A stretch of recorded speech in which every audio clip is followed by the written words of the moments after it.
प्राप्नोति अभ्युत। यही जो है वीर्य जो है, यही बल जो है मृत्यु को जो है वह अभिभव कर सकता। यत इव आत्मविद्या कृतम, क्या पाठ है आप में? अभिभव तुम के बाद पूर्ण विराम है। यत इव ऐसे है कि एवं है? एवं है कि एव है? आप में क्या है? एवं है। हमारे में खाली एव दे दिया। यत एवं है, इसलिए ऐसा है। कैसा है कि आत्मविद्या कृतम वीर्यम आत्मनैव विन्दति। आत्मविद्या कृत जो वीर्य है वह आत्मा से ही प्राप्त होता है।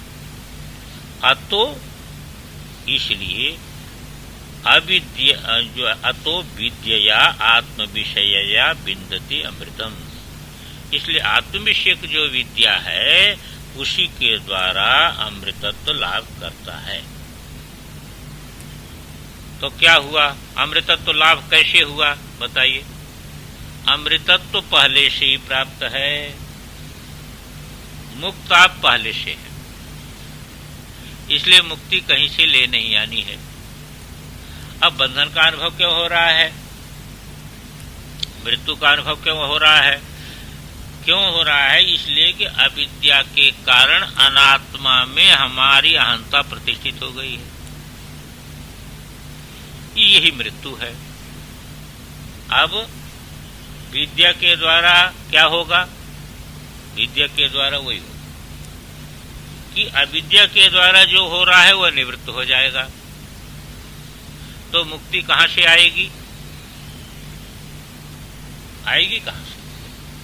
अपना जो मुक्त स्वरूप है, अक्रिय स्वरूप है, शुद्ध बुद्ध मुक्त स्वरूप है, वो स्वरूप का ज्ञान हो, वो स्वरूप प्रकट हो जाएगा। बस आवरण हट गया तो वो स्वरूप प्रकट हो गया। तो स्वरूप प्रकट हो गया तो कहीं गया थोड़ा था, वो कहीं गया नहीं था। कभी कभी क्या होता है कि अपने जो है वह, मान लीजिए कि ये माला आप उतारे और उतार के यहां रख दी और फिर पहन लिए। अब फिर पहनना आपको ध्यान में नहीं रहा और वो ध्यान में रहा कि माला हमने उतारी, ये बात आपकी बुद्धि में ध्यान में रही और फिर पहनना ध्यान में नहीं रहा और वो ध्यान में आ गया तो फिर आप टहल के आएंगे, वो खोजने लगेंगे माला। अब माला खोजते खोजते खोजते खोजते परेशान हो जाएंगे। परेशान होने के बाद कहाँ मिलेगी वो? वही है, वो प्राप्त है, पर प्राप्त में अप्राप्त की कल्पना हो। इसी प्रकार मुक्त स्वरूप है, पर मुक्त स्वरूप में अब जो है वह अब भूल गया उसको, यही भूल है। अब शरीर इत्यादि को हम मान लिया तो अमुक्ति का अनुभव हो रहा है, मृत्यु का अनुभव हो रहा है। तो अब जब यहाँ ध्यान, फिर वहीं ध्यान जाएगा, है ना? वो जहाँ आपकी मुक्ति है वहां ध्यान जाएगा। अभी तो बाहर ये साधन करेंगे तो मुक्त हो जाएंगे, ये साधन करेंगे तो मुक्त हो जाएंगे। अरे वो साधन का सारा का तात्पर्य है कि तुम्हारा ध्यान वहां चला जाए, अपने ऊपर। बाहर करने के लिए साधन नहीं है, आपके ऊपर चला जाए। तो जब उधर चला गया, जब स्वरूप में चला गया, तब तो आप मुक्त है ही है। फिर कहां से मुक्ति लेनी पड़ेगी? तो इतने है। यतेवम आत्मविद्या कृतम वीर्यम आत्मनैव विन्दते अतो विद्यया आत्म विषया विन्दते अमृतम नयम आत्मा बलहीनेन लभ्य। यही बलहीन है। इसका दो प्रकार अर्थ लेते हैं। मुख्य अर्थ वेदांत में यही है, आत्मबलहीन, जिसने बाहर का बल रखा है अभी उस बल से मिलने वाला नहीं है। और दूसरा जो ऐसा भी लेते हैं कि परमेश्वर बलहीन है। ये परमेश्वर बल जो है, परमेश्वर कृपा प्राप्त नहीं है, परमेश्वर बल से हीन है। तो परमेश्वर बल से हीन और आत्म बल से हीन का अर्थ एक है, और वही है तो दूसरा तो है नहीं। इसलिए वो बल से जो हीन है उसको आत्मा नहीं प्राप्त होता। नयम आत्मा बलहीन न लभ्य अतो समर्थो हेतु। इसलिए ये हेतु बड़ा समर्थ हेतु है। क्या? कि अमृतत्वम ही विन्दते, अमृतत्व को प्राप्त करता है। कैसे प्राप्त करता है? विद्या अमृतत्व बिंदते और आत्मना वीर्यम बिंदते। तो वो वीर क्या हो गया? वो वीर वही हुआ, बाहर से नहीं, वो वही आत्मविद्या हो गई। आत्मविद्या रूपी वीर प्राप्त करता है। जरा टेढ़ा है ये, क्योंकि आत्मना वीर्यम बिंदते और विद्या अमृतम बिंदते। और भाष्यकार भगवान ने पहले क्या कह दिया था कि आत्मनो ये तो कहा था ना, प्रत्येगात्म विषयम च मतम अमृतत्व हेतु। उसके आगे कहा था ना आत्म विद्या अमृतत्वम। ये आत्मविद्या, वहां से विद्या को आत्मा के साथ जोड़ दिया। आत्मना वीर्यम बिंदते, तो आत्मा से ही जो है वह बल प्राप्त होता है। और वह बल कौन सा है? वही विद्या रूप बल है, आत्मविद्या, आत्मज्ञान। और उसी से अमृतत्व प्राप्त होता है। और कौन सा अमृतत्व प्राप्त होता है? जो अमृतत्व पहले से प्राप्त है। विद्या से अविद्या हट जाएगी तो जो चीज है वह प्राप्त के समान मालूम होगी। इतना है। आनंदगिरी थोड़ा सा देख लीजिए। जो शंका किया था ना, तर्हि विद्या अनर्थक्यम प्राप्तम।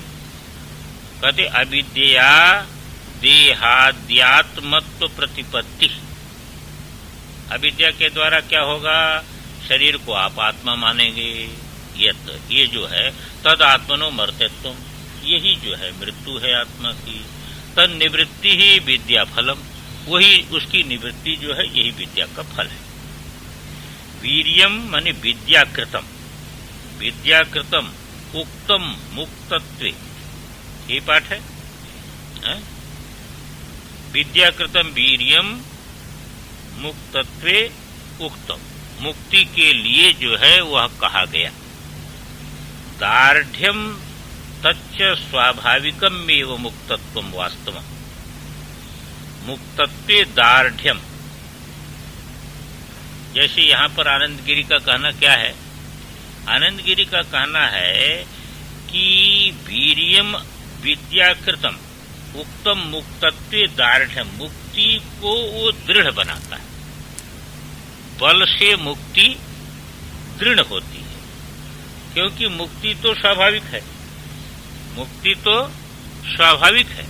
पर विद्याकृत जो है वह बल क्या करता है? मुक्ति को भान कराता है, दृढ़ करता है।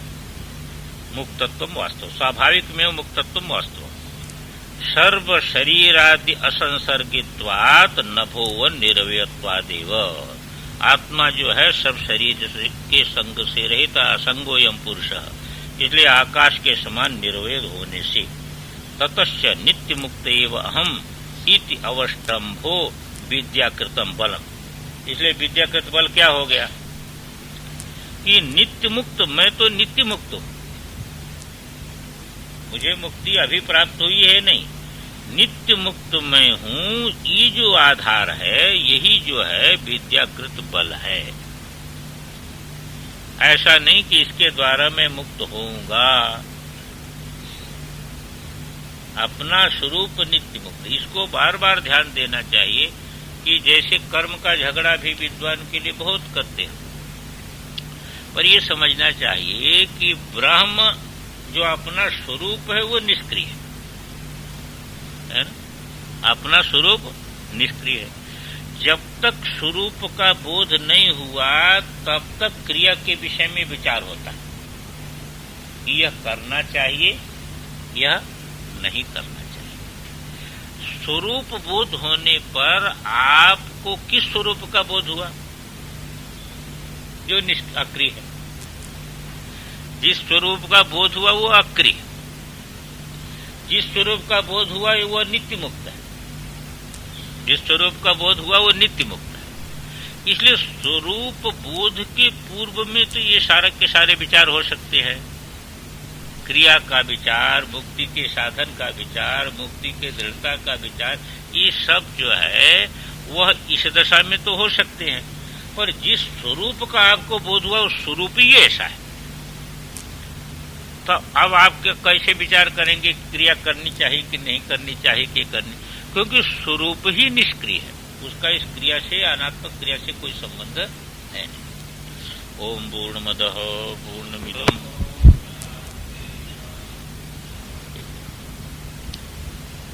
इस प्रकार मुख्य उपदेश तो हो चुका, उसका फल भी बता दिया,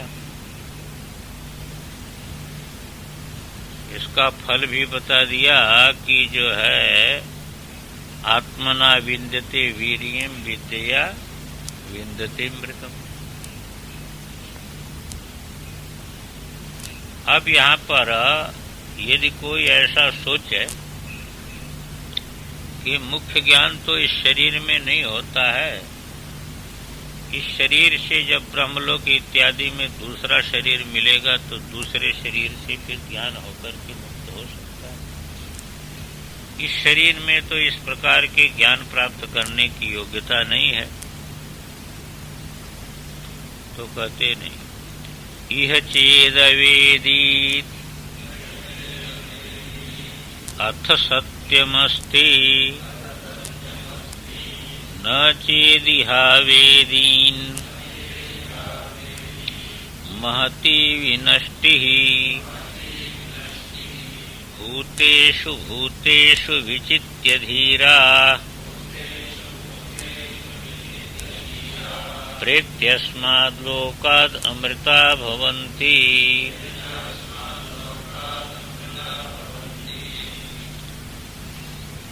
कहते हैं चेद इह अवेदित, ये जो है मनुष्य शरीर, ये मनुष्य शरीर में ही परम पुरुषार्थ प्राप्त किया जा सकता है। इसलिए यह चेत, ये मनुष्य शरीर रहते रहते यदि अवेदी, यदि जो है आत्म तत्व को जान लिया गया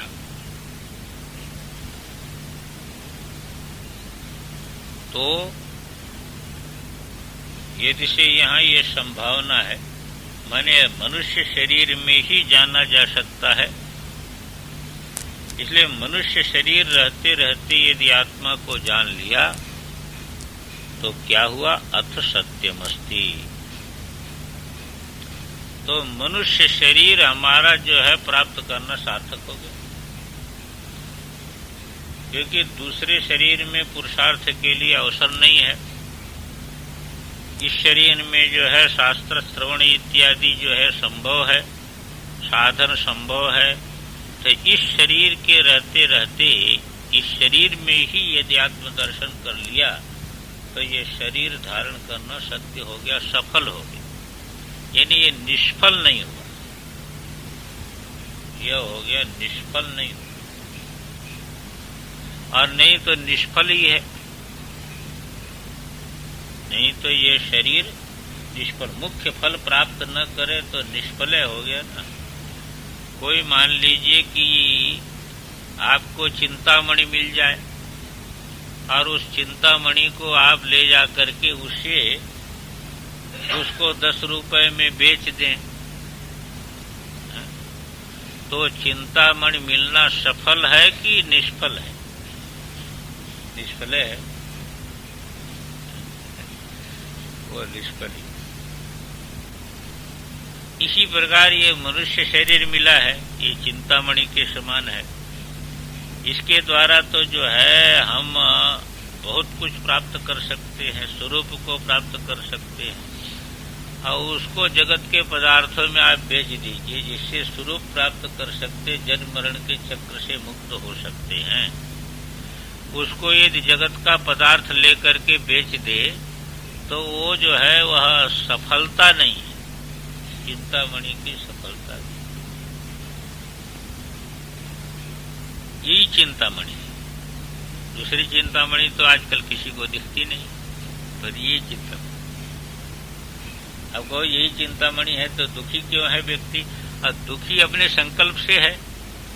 चिंतामणि का उपयोग करने से जो है दुख का नाश होता है, और चिंतामणि का दुरुपयोग कर ले तो जो है दुख ही आ जाए।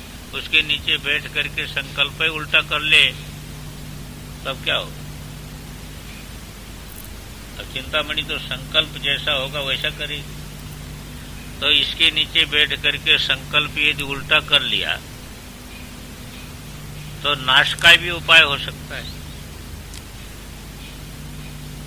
तो इसी प्रकार जो है यह से ये संकेत किया कि ये जो है अधिकारी शरीर है, मोक्ष प्राप्त करने के लिए अधिकारी शरीर ही है। इस शरीर को पा करके चेद आवेदित यदि जो है हम आत्म तत्व को जान लिए, अपने स्वरूप को जान लिए, तो अथ सत्यमस्ति, ये मनुष्य शरीर धारण करना हमारा सत्य हो गया, सफल हो गया, प्रयोजन युक्त हो गया, निष्प्रयोजन नहीं रहा, व्यर्थ नहीं गया। और न चेदिहावेदीन, ये मनुष्य शरीर को प्राप्त करके और चेद न आवेदित, यदि जो है वह हमने आत्मदर्शन नहीं किया, स्वरूप को प्राप्त नहीं किया, परम पुरुषार्थ को सिद्ध नहीं किया, तो श्रुति कहती है कि मानव इसको समझ लेना, महती विनष्टि, तुमने अपना थोड़ा विनाश नहीं किया, बहुत बड़ा विनाश कर लिया। बहुत बड़ा विनाश क्या कर लिया? बहुत बड़ा विनाश यही कर लिया तुमने कि जो अब पशु बन जाओगे तब क्या कर पाओगे? फिर तो कोई पुरुषार्थ नहीं कर सकता। पशु शरीर में कोई पुरुषार्थ नहीं हो सकता। देव शरीर में भी गए तो वहां भी भोग प्रधान होने से पुरुषार्थ का दिन रात इंद्र को चिंता लगी रहती है। कोई तपस्वी पुराणों को देखो तो दिन रात उसको चिंता लगी, बड़ा मुश्किल काम, क्योंकि भोग दृष्टि से ही उसमें है। यहाँ तो थप्पड़ खाता है तो कुछ विचार आने का अवसर मिलता है। तो यहाँ पर जो है वह सुविधा है। पशु बन गया तो न शास्त्र सुन सकता है, न कोई पुरुषार्थ बन सकता है। हवाई जहाज पर भले ही चल ले, वो अलग चीज है। कुत्ता बन करके भी हवाई जहाज पर चल सकता है, तो एक नौकर भी उसको रह सकते हैं, इसमें किसी प्रकार का संशय नहीं। पुण्य है तो हो सकता है इसमें, लेकिन योग्यता तो खत्म हो गई, जब तप की योग्यता खत्म हो गई। इसलिए महती विनष्टि, महान विनाश एक और है कि न स्वयं अपना उद्धार कर सकता है, न दूसरा उसका उद्धार कर सकता है। योग्यता नहीं पशु शरीर में, इसलिए स्वयं उद्धार भी नहीं कर सकता, और कोई चाहे भी कि हम इसको जो है शास्त्र सुनावें तो नहीं उद्धार कर सकते। भागवत के कथाकार लोग ऐसा कहते हैं कि जब अपने भरत जी थे ना, भरत राजा भरत, तो जो मृगी का बच्चा ले आए, अकेले थे जंगल में। अब वो बच्चा को तो दयापूर्वक उसको उठा के ले आए, और वो बच्चा धीरे धीरे अब जो है वह परत जाए तो फिर वो कैसा होता है। अब ये ध्यान करने बैठे तो अपना सिर जो है वह इनके पीठ में जो है सिर लगा के खुजलावे, कभी गोद में बैठ जाए, जैसे एक बंदर का बच्चा ये लोग पाल लिए हैं, ऐसे ही है। अब उनके मन में एक बात कहते हैं कि उनके मन में एक बात आती थी कि ब्रह्मचारी होता तो इसको मैं पढ़ाता, ऐसा उनके मन में बात आती थी। इसीलिए जो है कहते हैं शरीर छोड़ने के बाद वही मृग का बच्चा वो राजा बना, रहुगण वही बना वो राजा, क्योंकि वो मृग का बच्चा जो है संत के संग रहा, उन्हीं के चिंतन का, तो राजा बना। और ये बने जड़ भरत। जड़ भरत शरीर में इन्होंने किसी को उपदेश नहीं किया। अब उपदेश क्या करना, बोलते नहीं थे कुछ, गायत्री नहीं सीखे, जो है वह पिता जो है वह परेशान हो गए, एक शब्द बोले नहीं किसी से। पर देखो रहुगण को उन्होंने उपदेश किया। तो तो ऐसा मानते हैं कि वो लोग कि वो जो संस्कार था, उन्होंने जो संकल्प किया था कि ये जो है ब्रह्मचारी होता तो इसको मैं पढ़ाता, इसको उपदेश करता, वही संस्कार उनको उपदेश कराया। फिर जो है वह जन्मभर शरीर भी उन्होंने उपदेश किया। तो पशु शरीर यदि मिल गया तो संत महात्मा का संग भी मिले तो भी उपदेश नहीं सुना जा सकता, क्या कर सकता। इसलिए महती विनष्टि, महान विनाश जो है वह तुमने कर लिया। यदि मनुष्य शरीर प्राप्त करके भी परमात्मा दर्शन नहीं किया तो महती विनष्टि, बहुत बड़ा विनाश हो, बहुत बड़ा विनाश कर लिया। इसलिए इस चीज को पक्का करके धीरा भूतेषु भूतेषु विचित्य अस्मात् लोकात् प्रेत्य अमृता भवन्ति। विचारशील जो प्राणी है वह भूतेषु भूतेषु विचित्य, ये जो है अविभक्तम विभक्तेषु यः पश्यति स पश्यति, ये विभक्त सारा का सारा जो है जगत है, इसमें एक अविभक्त तत्व, अविभक्त तत्व है और वही अपना स्वरूप है।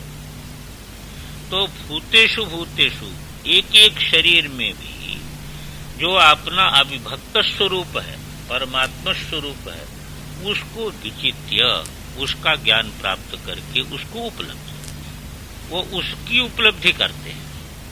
वो इस नाम रूपात्मक जगत की उपलब्धि नहीं करके इसमें जो अविभक्त जो आत्मा है, जो अपना स्वरूप है, उसको जो है विचित्य, उसको जो है ठीक प्रकार से जान करके साक्षात्कार कर।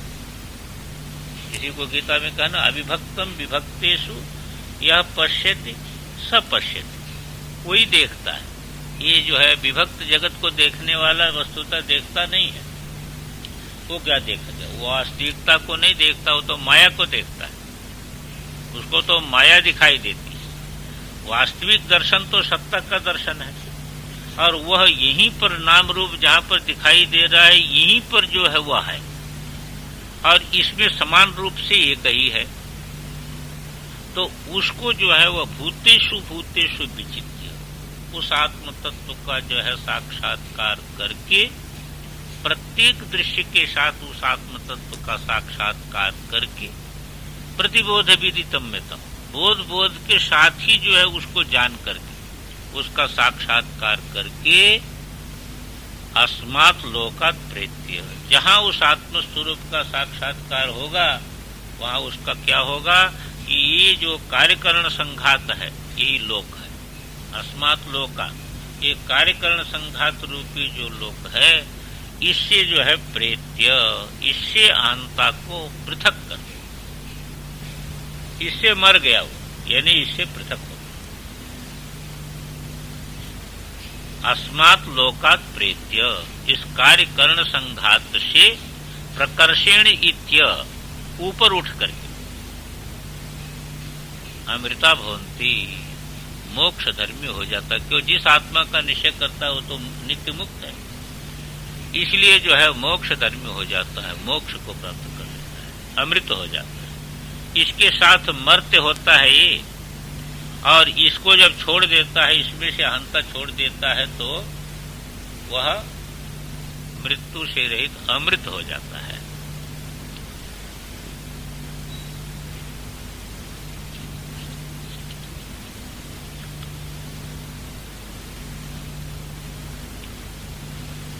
भाष्यकार भगवान कहते हैं कि श्रुति, यहाँ पर ये बात श्रुति माता है और माता ये बात बड़े आक्रोश से कर रही है, बड़ा दुख करके कर रही है कि ऐसा मनुष्य शरीर मिल करके भी ये प्राणी जो है, ये मनुष्य जो है आत्मदर्शन में नहीं लगता है। उसी माता के दुख का जो अंदर जो है दुख है श्रुति भगवती को, उसको भाष्यकार भगवान प्रकट करते हैं कि कष्टा खलु सुर नर तिर्यग प्रेतादिषु संसार दुख बहुलेषु प्राण निकायेषु जन्म जरा मरण रोगादि संप्राप्ति अज्ञानात्। अतः कहते बड़ा कष्ट है, चाहे देवता शरीर मिला है, चाहे मनुष्य शरीर मिला है, चाहे पशु पक्षी प्रेत आदि शरीर है, शरीरधारी को दुख होता ही है। इसलिए संसार दुख बहुलेशु प्राणी निकायेशु, ये प्राण समुदाय जो है वह संसार दुख की बहुलता इसमें है। प्राण समुदाय कौन है? वही सूर्य नर तिर्यक प्रेतादिशु। क्या दुख है इसमें? कहते जन्म का दुख है, जरा का दुख है, मरण का दुख है, रोग का दुख है, अपमान का दुख है, बहुत प्रकार का दुख है इसमें। दुख है तो दुख है। जब पहले तो जन्मे तो पहले गर्भ में रहा, इससे बढ़कर के क्या दुख है? भगवान तो भुला देते हैं, नहीं तो उस समय की स्मृति आ जाए तो फिर जो है वह इसको बड़ा मुश्किल हो जाए, खाना पीना छूट जाए। ऐसे स्थान में और ऐसे कष्ट से रहा उल्टा, और भयंकर जो है वह वेदना का अनुभव करता रहा वहां पर। वो यदि याद आ जाए तो बड़ा भारी जो है वो, और माया उसको भुला देती। कहते गर्भ में ये प्रतिज्ञा करता है, गर्भ में 7वें महीने में इसको ज्ञान होता है, उसके पहले तो बेहोश रहता है, पर 7वें महीने में इसको ज्ञान होता है। 7वें महीने के अंत में इसको ज्ञान होता है।